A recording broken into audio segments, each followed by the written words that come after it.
好，这个时间呢，我问一个线上的问题。So we have questions from live. Okay. So now I can. This questions from Mr. Tang. So your first session emphasized the importance of story and imagination. However, from what economist's point of view, all the stories have to have its materials foundation. So that is not completely fictional. Without the foundation, do you still think our imagination and story can create common belief? Yes, it's a good question. Of course, fictional stories cannot exist just by themselves. They must have some material basis. There is always has to be some correspondence between our stories and the physical and technological realities around us. The stories that hunter-gatherer used in order to organize their society 20,000 years ago will not work in a modern society, and vice versa. If you go back to Stone Age with stories about international corporations and nations and so forth, it won't work. There has to be correspondence. I emphasized in my talk the fictional stories because this, I think, is less familiar to most people. It's obvious to us that human cooperation is based also on a physical basis, like communication, infrastructure, and transportation, and so forth. People usually don't think about the importance of the fictional stories in our own minds. Okay, so now it's working. Yeah. 好，那请那位先生再继续你的问题，多谢。那我重新开始说好吗？那个老师您好，您刚刚谈到了协作但是据一本很经典的书叫集体行动的逻辑所讲的一样，人类在一个公司或者一个社区里面，如果人越多，其实越难朝一个方向去共同努力。请问在您看来，有没有一个更好的机制可以弥补这个？这是第一个问题。第二的一个问题是，在您看来，我们人类的历史是螺旋式的前进，是针对问题解决问题，还是说我们有一个终极的未来，比如说共产主义这一个终极的意识形态去前进？谢谢。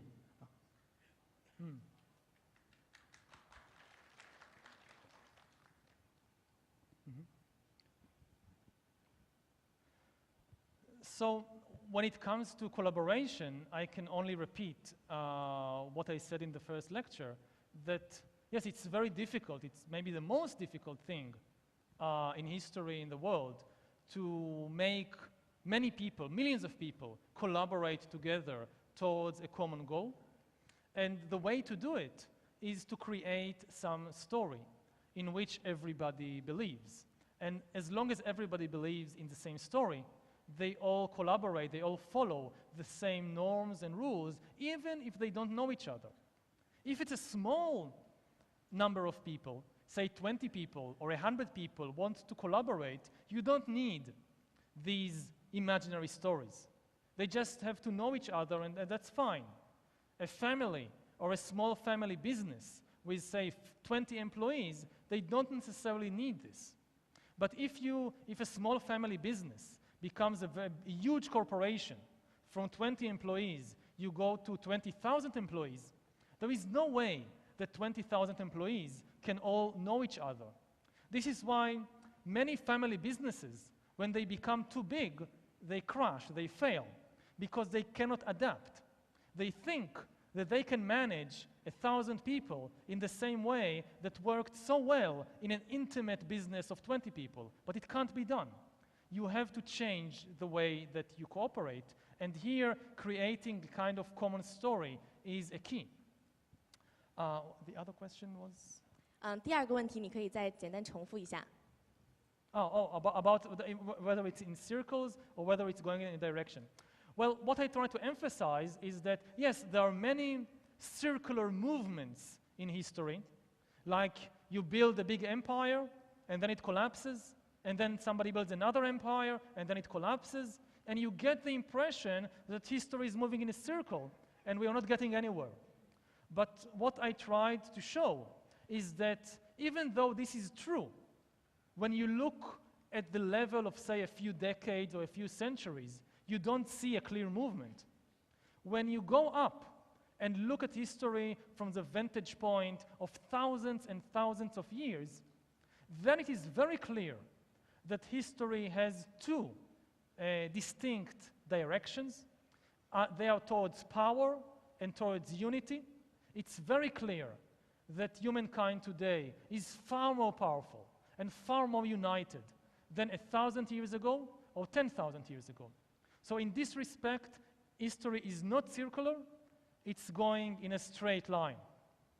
Whether it means that we solve all the problems, no. As you say, we solve some problems and then new ones appear. Like in this talk, I mentioned that humankind is learning how to overcome very difficult problems that troubled humans for thousands of years, like famine, like war, like plague. But then new problems appear that never existed before, which we will discuss in the next two classes. For example, we now see the rise of artificial intelligence and the possibility that we might create something which is more intelligent and more powerful than us, something that may not need us and may replace us.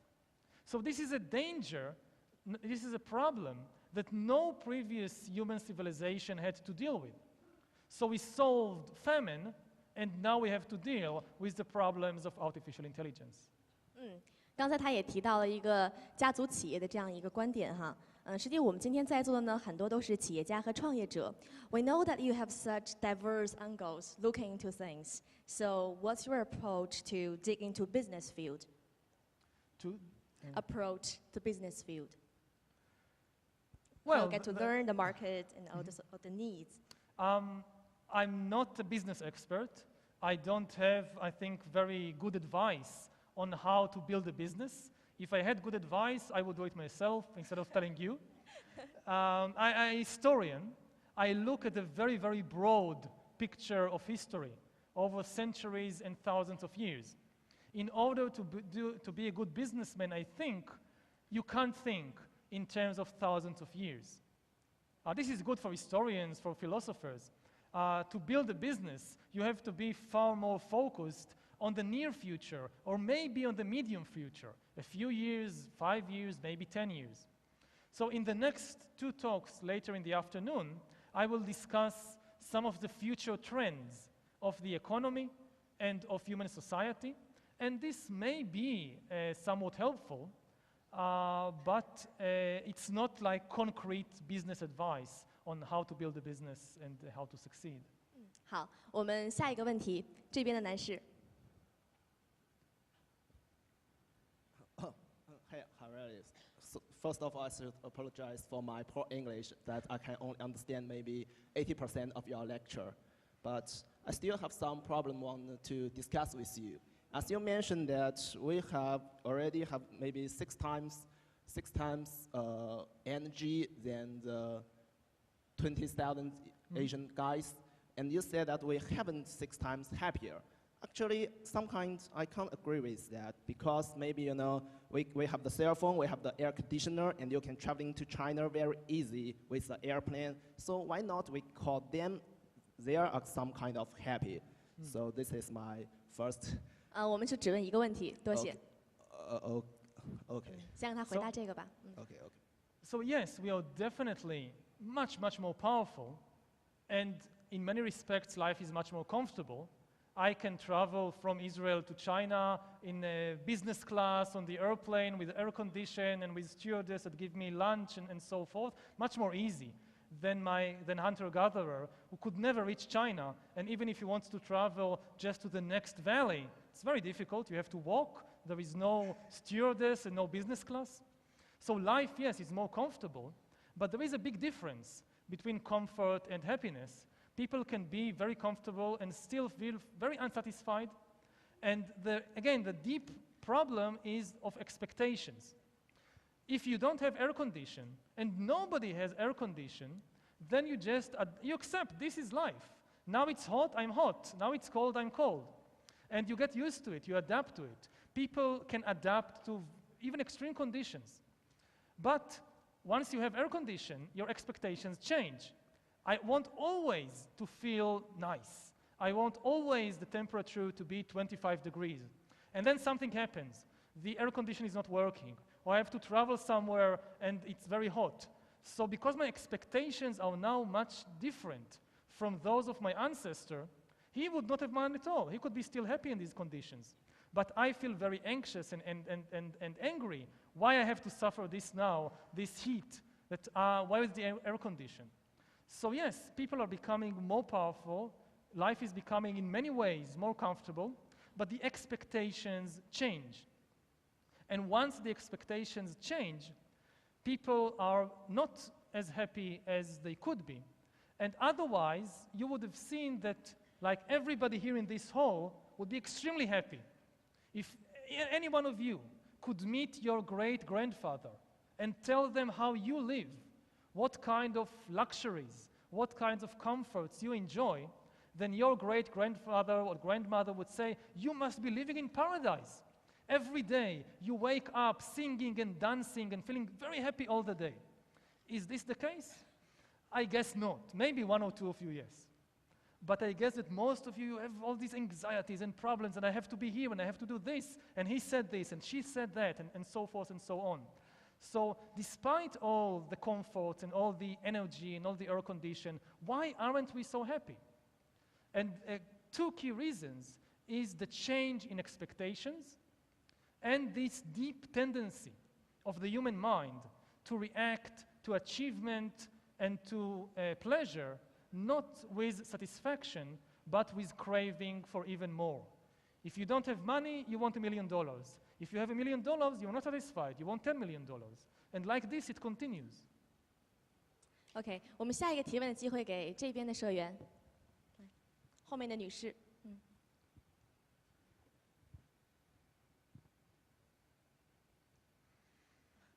好，您请。非常感谢那个教授的演讲。我想问一下，就是说，人类自我演化的主驱动力到底是什么？我不知道有没有清楚。Well, the main driver of human progress throughout history is probably our dissatisfaction.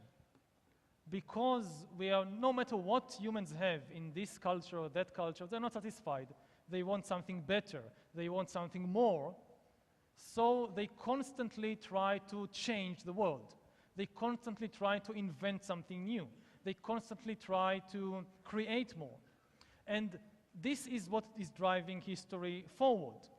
Again, it doesn't really make humans more satisfied, because no matter what they achieve, they again, oh, this is not enough. Now we want more. And like this, it has been continuing for thousands and thousands of years. It has changed the entire world. It has made humans extremely powerful. We can now fly to the moon. We can now split the atom. We can now decipher DNA. But it has not made people much more satisfied than they were 20 or 50,000 years ago, living as hunter-gatherers in the Stone Age. 我这里来了一个线上的问题，他说：为何在7万年前，智人突然可以相信虚构的世界了？那在此之前，我们不是也和其他动物一样吗？只看得到眼前的，是突然吃了善恶果，是外星生命将他们智慧的基因注入了吗？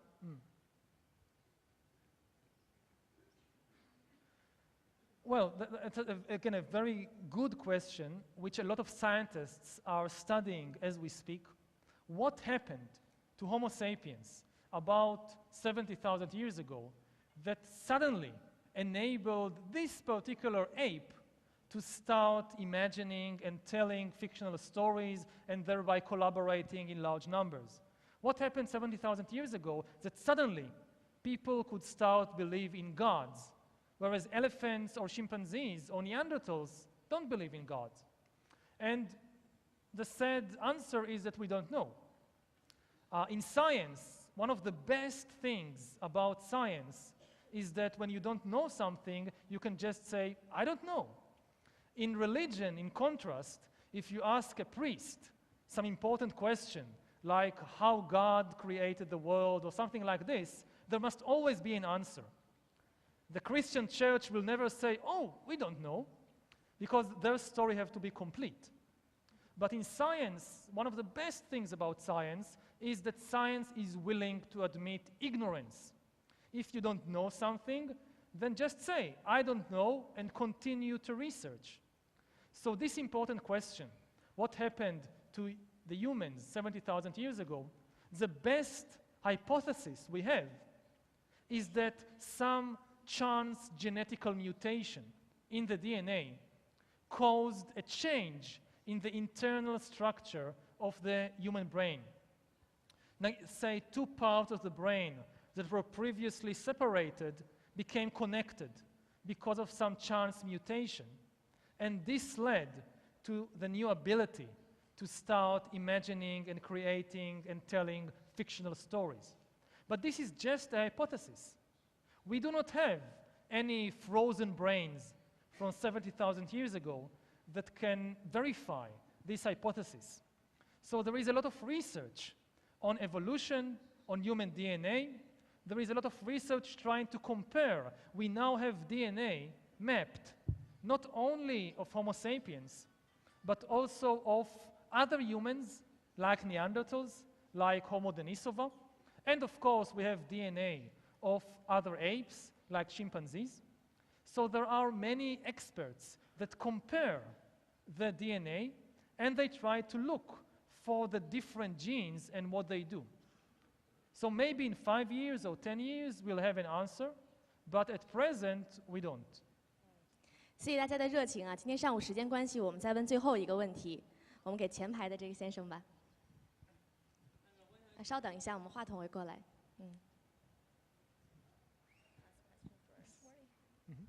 教授，请问你一个问题，就是你刚才讲到从故事开始吧，我想请问你作为一名历史学家，你信不信这些古老的故事，比如说犹太教的或基督教的，还是你是一名无神论者？第一个问题，请你回答一下，谢谢。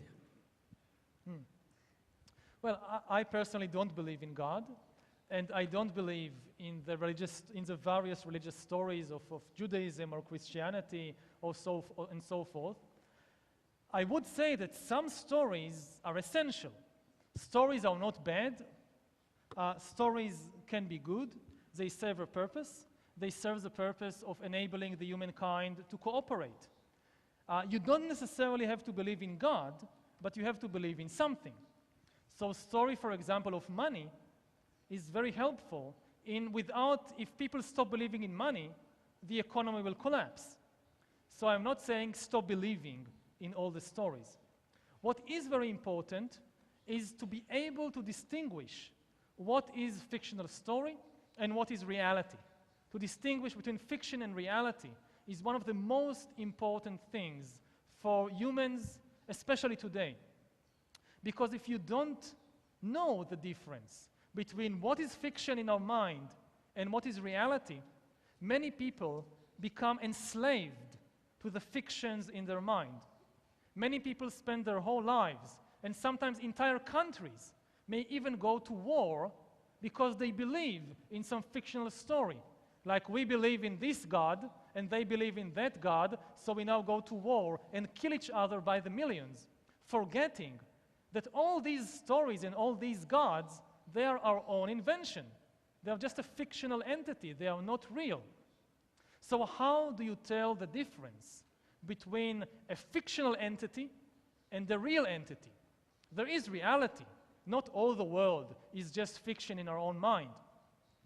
For me, the best test, the best way to tell the difference between fiction and reality is the test of suffering.